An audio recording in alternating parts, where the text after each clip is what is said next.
right, so we'll get started. My name's Glenn Coggy. Welcome to Laborfront. This is our first in a series of meetings where we'll have conversations with candidates that are running for any office anywhere in the country. The goal of Laborfront is to give people an idea and an understanding that too many times we hear that they're both parties are two wings of the same bird, and they're not. If you pay attention to politics at all, read the platforms. The platforms completely tell the story of who is pro-worker and who isn't. And the goal again is to give candidates an opportunity to talk to the people, take questions. And with that said, we'll introduce Charles West, candidate for United States Congress in Missouri's 6th Congressional District. Hey, Glenn, thank you for letting me do this, especially like you said, this is the first one of this year, isn't it? It is, yes, sir. I really appreciate it. I tell you what, I kind of took December off, for myself and did a few things. Now I'm trying to get back into the roll of things here, I guess I should say again. But like I said, I'm running for Missouri's U.S. House District 6 seat. Sam Graves currently holds that seat. He's been in there. It's going to be 22 years by the time his term's up. And when that happens, he's going to be in government politics for over 30 years. He's been in, he started in Missouri as a rep and then a senator back in 93, I think it was. So it's kind of old ways, needs to be changing. And he's part of a kind of an old guard that keeps trying to hold people back instead of pushing people forward, in my opinion. Right. And I tell you, I've been thinking about doing this for quite a while. I did it last year, and I just kind of did it to get my name out there. And I worked my butt off last year, and I kind of figured I wouldn't win last year, but I still wanted to work my butt off anyway. Right. And people want me to run again. I said, you know what, I'm going to go ahead and run again. Right.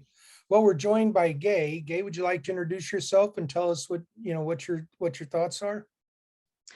Well, my name is Gay Phillips, and I'm from Palmyra, Missouri. I am very excited that we have Charlie running against Sam Graves. We need somebody to stand up and try to defeat Sam. We need somebody that's going to speak for us, the people, and in the 6th district. Right now, Sam's not doing that. And so we're here to support Charlie and hoping that he wins in the primary. So right. Well, great. Well, welcome aboard. Glad you're here. If you have questions, raise your hand or get our attention and we'll certainly entertain them. I've got Facebook going over here so I can keep an eye on it and see if anybody asks questions there as well, and we'll put them out. So if you're watching and you have questions for Charles West, by all means, or me or Gail, shout out and we'll do the best we can to answer them for you. Charles, I was reading through your bio on your website earlier today, and I'd talked to you 2 years ago when you ran. Mm-hmm. So we've known each other for a few years now, and I respect the fact that you put yourself out there. Running for office is not easy, and it's time consuming, it's expensive, and it takes a lot of character to do that. So congratulations on it. Both your parents were factory workers and they instilled your hard work ethic and things like that. But what made you decide to run for United States Congress? I tell you what, after seeing what's been going on with this country and this state for years now, especially under Republican control in our state, we have a super majority Republican control here in the state, and what's been happening in the past several years in Washington, and our representation just isn't there. Nobody's speaking for the working man and working woman of this country. It's the rich keep getting richer, the poor keep getting poor. And after a lot of thinking about it and speaking to my family, my fiance and my daughter, we said, you know what, it's something I think I should do. Because I'm the kind of person, I'm not shy. I'm going to say what's on my mind, and I'm going to speak up for everyone. That's the way I've always been. That's the way, what's funny, that's how my parents are. And that's the way I'm always going to be. I'm going to fight for the little guys. And that's what the Democratic Party always was, in my opinion. The Democratic Party is always for the working man. And you see that today more than ever. Right now, I don't care if you're Democrat, Republican, we all need to start working together. And right now that's not happening. And like I said, it seems like the right's working for the rich and the left's working for the working man. Right. And like I said, after a year, several months of trying to decide what I was going to do, I said, you know what, I'm going to do this. I'm going to run and try to make things right and actually work for everyone.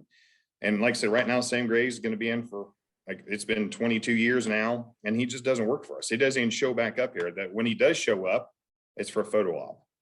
We need somebody that's actually going to do something for the people.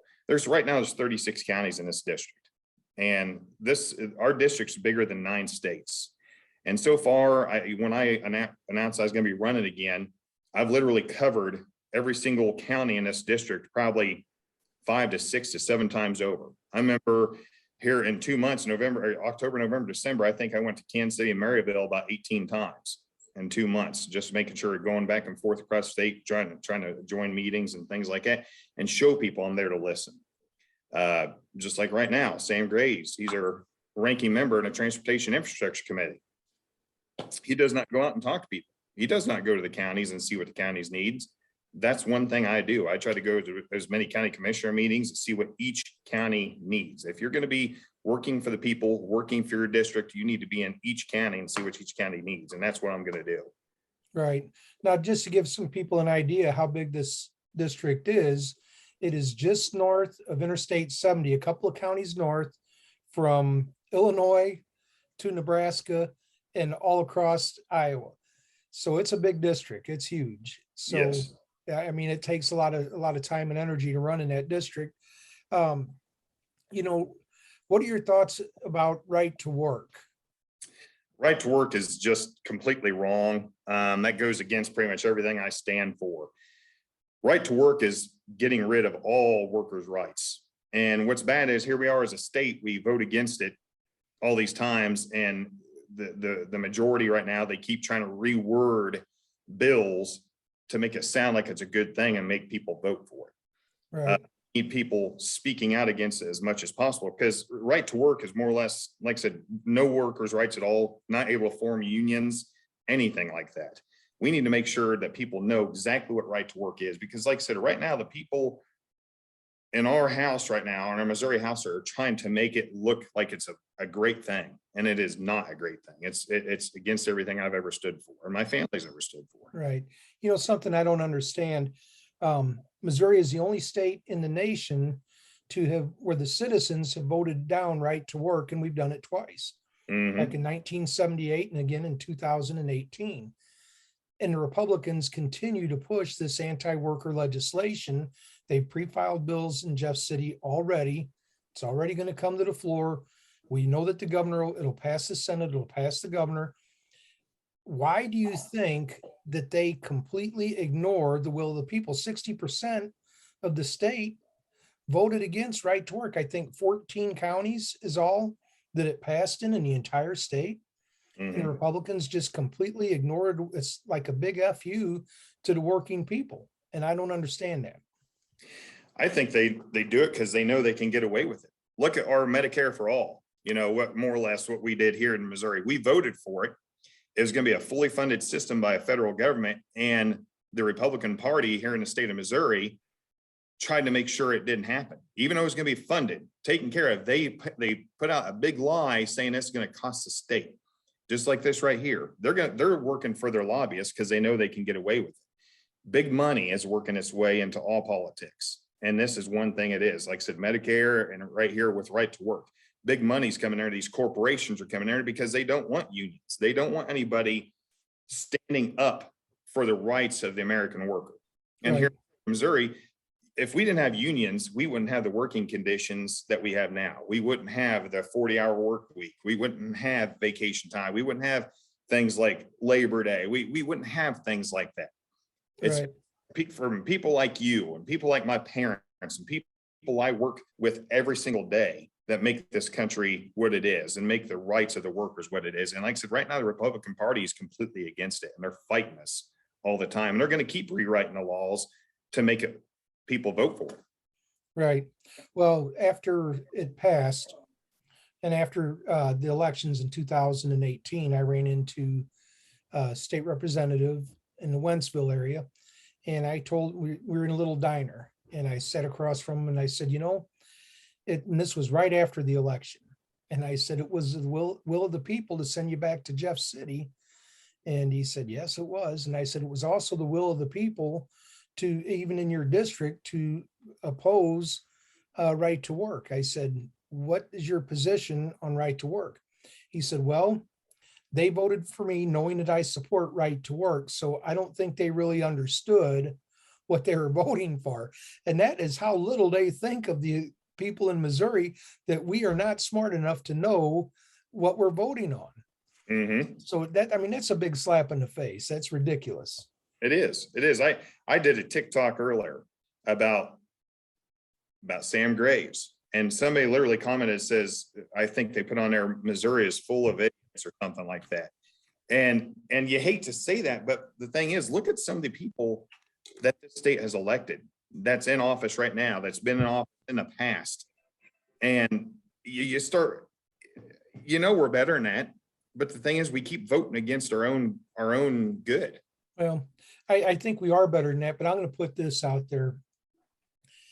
The nature of politics in general, with what it costs, what a person puts themselves and their families through, I think there's a lot of people, a lot of really good people that could run and could benefit our state, Republican and Democrat. Mhm. There's some really good Republicans out there. Yep. And they don't, because of the toxic nature of politics in general. And I think that dissuades a lot of people from actually getting involved in running. Yeah, I agree. And I'm the kind of person, I tell people all the time, I don't care if you're Democrat or Republican, it should always be people over party. Absolutely. Always believe Absolutely. people over party.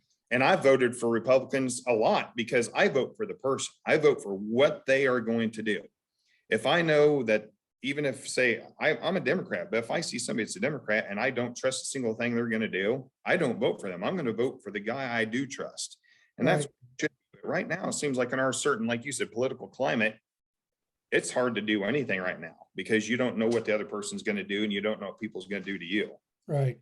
Well, let's talk a little bit about your district, and what is your thoughts on all these corporate owned farms? And it's kind of a foreign takeover as well. There's a lot of foreign influence and foreign companies that are buying up Missouri farm property. And a big part of your district is agricultural based. Yeah. Well, Smithfield spent $4.27 billion. They own over 40,000 acres here in Missouri. That's a Chinese owned company. Over 40,000 acres. And that's I think it's $4.27 billion. And when you look on other foreign owned land in Missouri, right now, I think it's over 93,000 acres in Missouri is foreign owned right now. So that's just ridiculous. I think there are some people in the House right now trying to write a bill to stop that. We need to have our land, especially in Missouri, it needs to be American owned. We don't need these big corporations and, Chinese owned corporations taking over our land and using it for CAFOs and things like that. Right now, especially all across this district, there's all kinds of CAFOs going around and they're just going in and they don't care what it's going to do to the community's water supply and stuff like that. Like I said, these bills do need to get in the House. They do need to get voted on so we can make sure that foreign countries don't own our land. Like I said, over 90-something thousand acres is owned by foreign countries right now. Right.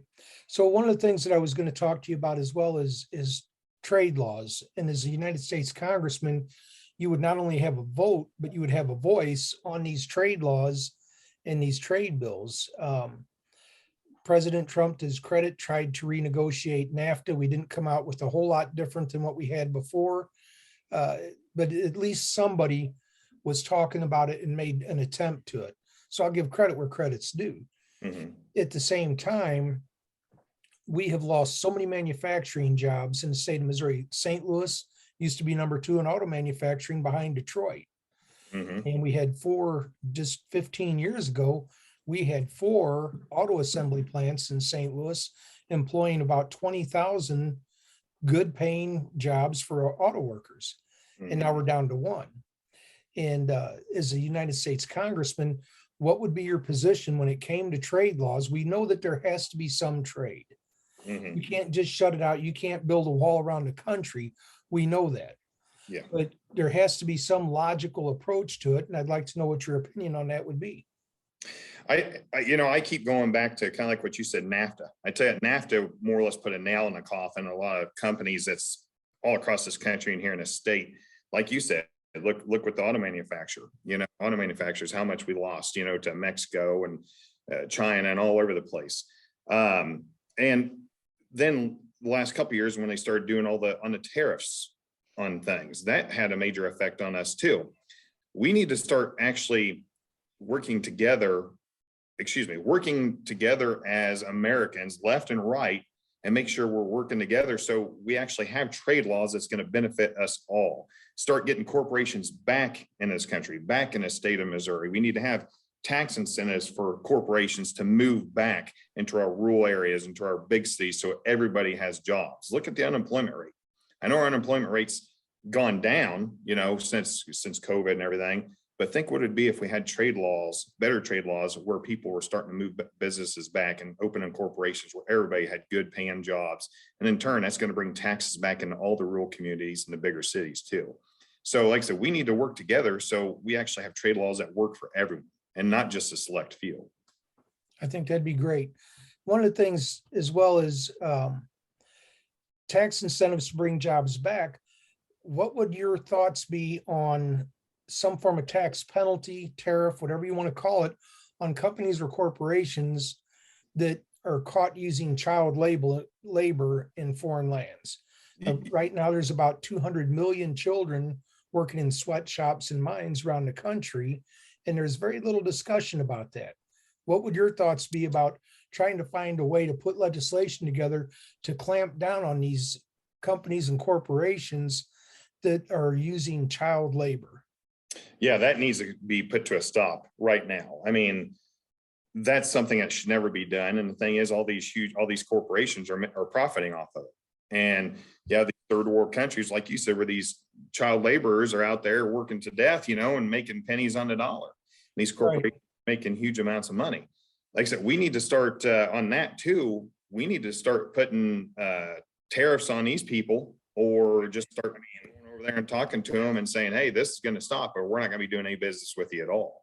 And like I said, that's another thing where we need to start working together and put the people over the party or over the country. You know what I mean? Because that's going to benefit not just us, but them as well. I mean, we start working on that.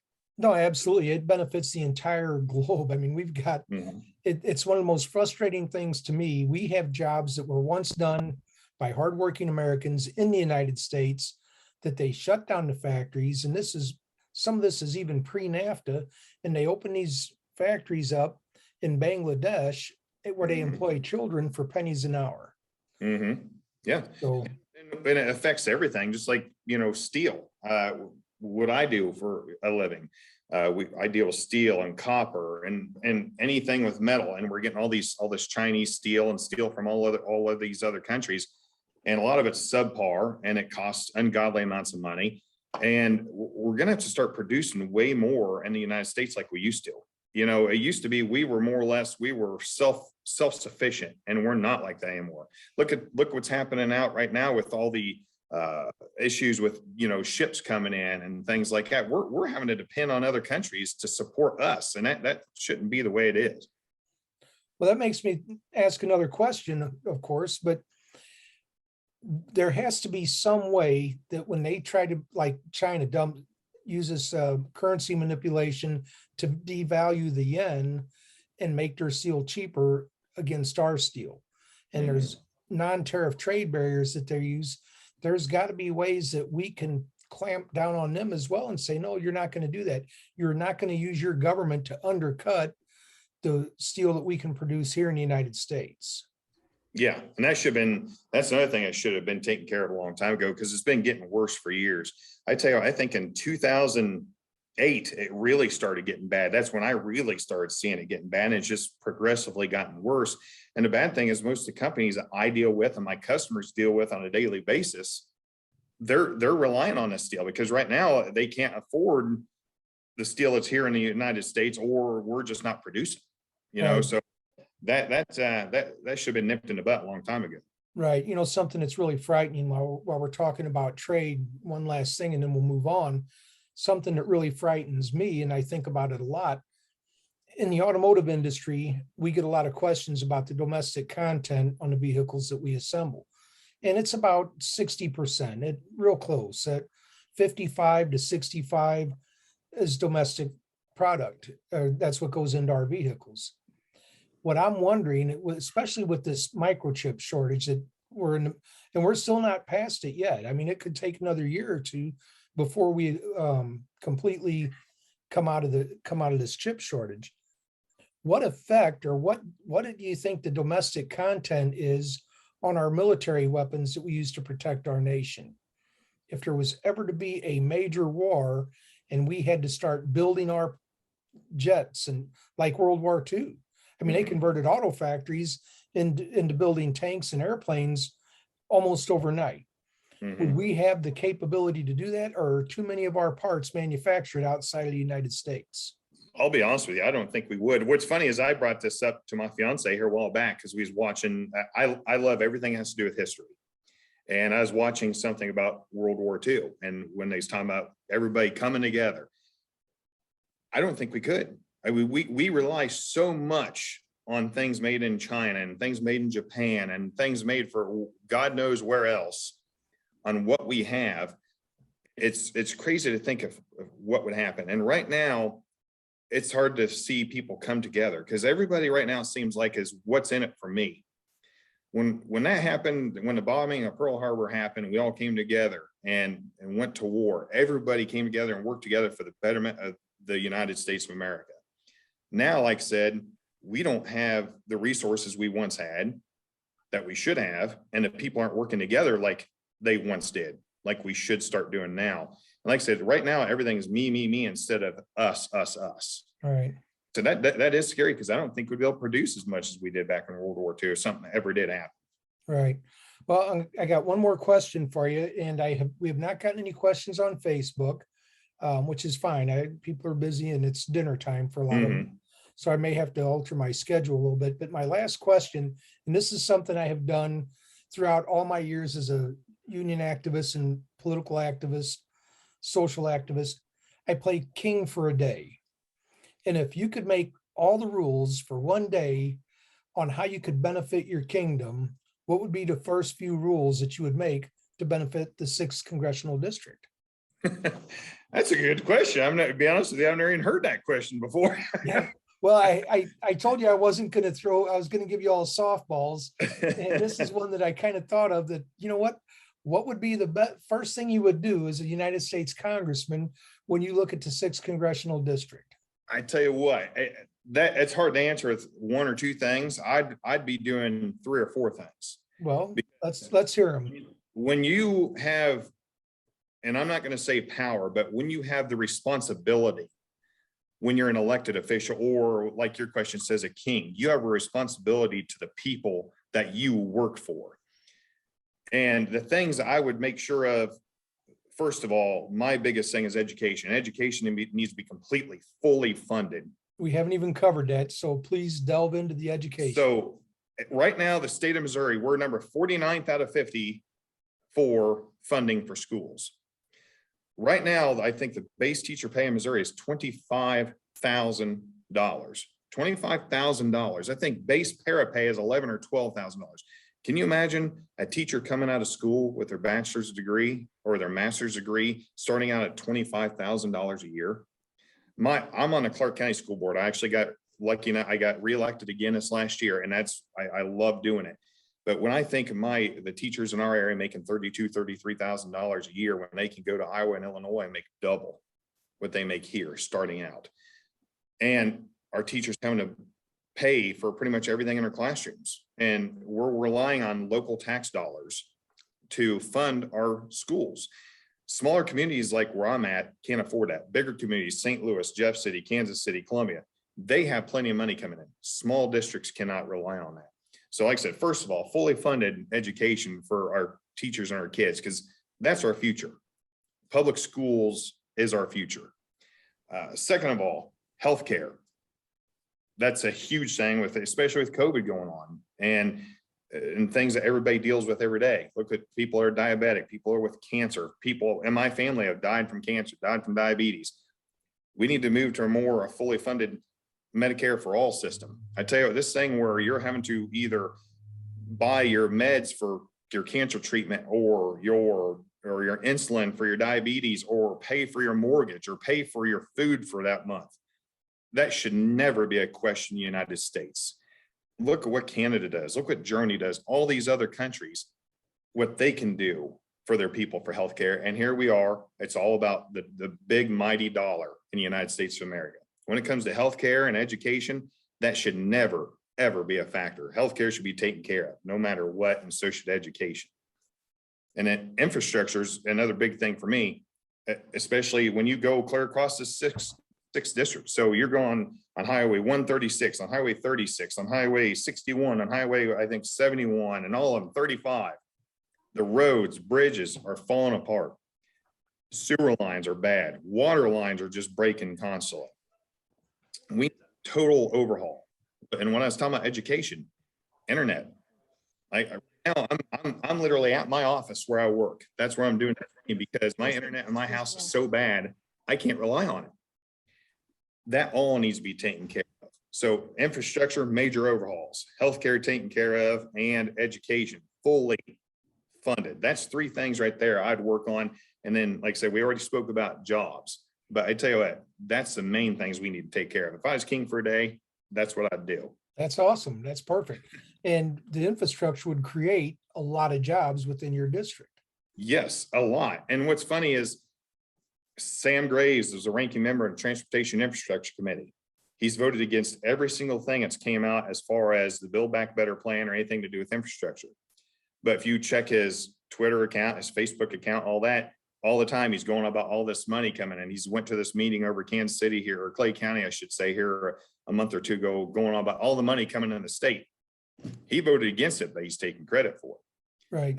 He's taking credit for it now. Bridges being built, things like that. He had no hand in it as the state of Missouri, but he's taking credit for stuff. And I'm tired of it. I'm tired of it being a political issue and a personal thing. This needs to be you working for the people that elected you. Right. One thing I can't understand is why there is such a hesitation to invest in the infrastructure. I kind of look at it like your house. You own a house, you invest in it, it appreciates in value. It gives you a more comfortable house to live in and stuff. We should be investing in this infrastructure, make these roads and bridges safe for everyone to cross. Get internet throughout the entire state, so that, especially through this COVID, when you got these children that are being forced to stay at home because of the school issues, they don't have the internet in some of these rural areas where they can actually get online and complete their courses. Yeah. So absolutely, you named off some really good things there. I hope you do make king for a day. Cross my fingers and a lot of hard work. Let's put Right, that. right. Gail, is there anything you want to ask or add? No, he has pretty much covered it. We, like I said before, we need somebody that's going to work for us. We need a lot of people that's going to work for the state of Missouri, but we really need somebody for the 6th district. So, Yeah. All right. And Go ahead. I'm sorry. Go ahead. What I was going to say, and I've said this before many times, I say it pretty much everywhere I go. And it's always been where, us as Democrats, we've always taken the high road. Always. We always say, we're going to take the high road while the other guys take the low road. And it hasn't gotten us anywhere. We need somebody that's actually going to fight and not be afraid to fight. And somebody's going to speak up. We need to start fighting fire with fire. That's how we're going to start winning. And that's how we're going to actually start getting the job done for everyone. That's what we're going to have to do. You're absolutely right. And I did a lot of coaching all my kids through their baseball, softball, and did all that. And I look at politics similar to sports. And I think that when somebody's going to run for office, they have to know the issues. And it's kind of like baseball. I used to coach these kids that you got to know where you're going to throw the ball before it's ever hit to you. Same in politics. You got to know, you have got to be so well studied on your platform and on your issues that when somebody throws you something out, you have the ability to hit it and make a play with it. So you did great. It was a great interview. I appreciate you taking time out of your schedule to come on and be our first show of this election cycle. Well, I really appreciate the invite. Thank you so much for everything. I really do appreciate it. We're going to get this out on YouTube and we'll share it around as much social media as we can. I'll notify you when the recording is done.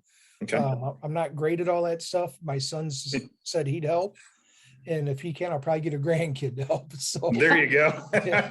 but we'll get it out on YouTube as quick as we can, and I'll share it to you and you can share it to everybody. You hit all the issues, and we'll be doing more of these interviews as we get through this election cycle. Mhm. And we'll see where it goes. But the Yeah. idea and the main goal is to put voices like yours out for as many people to get an opportunity to hear as we can. So Yes. Charles, thank you for coming on. Gail, thank you for joining in and your input. It was great. You guys. Thank you for having us. Good Thank luck. you. We're going to do this again. Thank you. I'm looking forward to it. Thank you very All much. Bye-bye. Y'all have a good one, okay? Bye. Bye.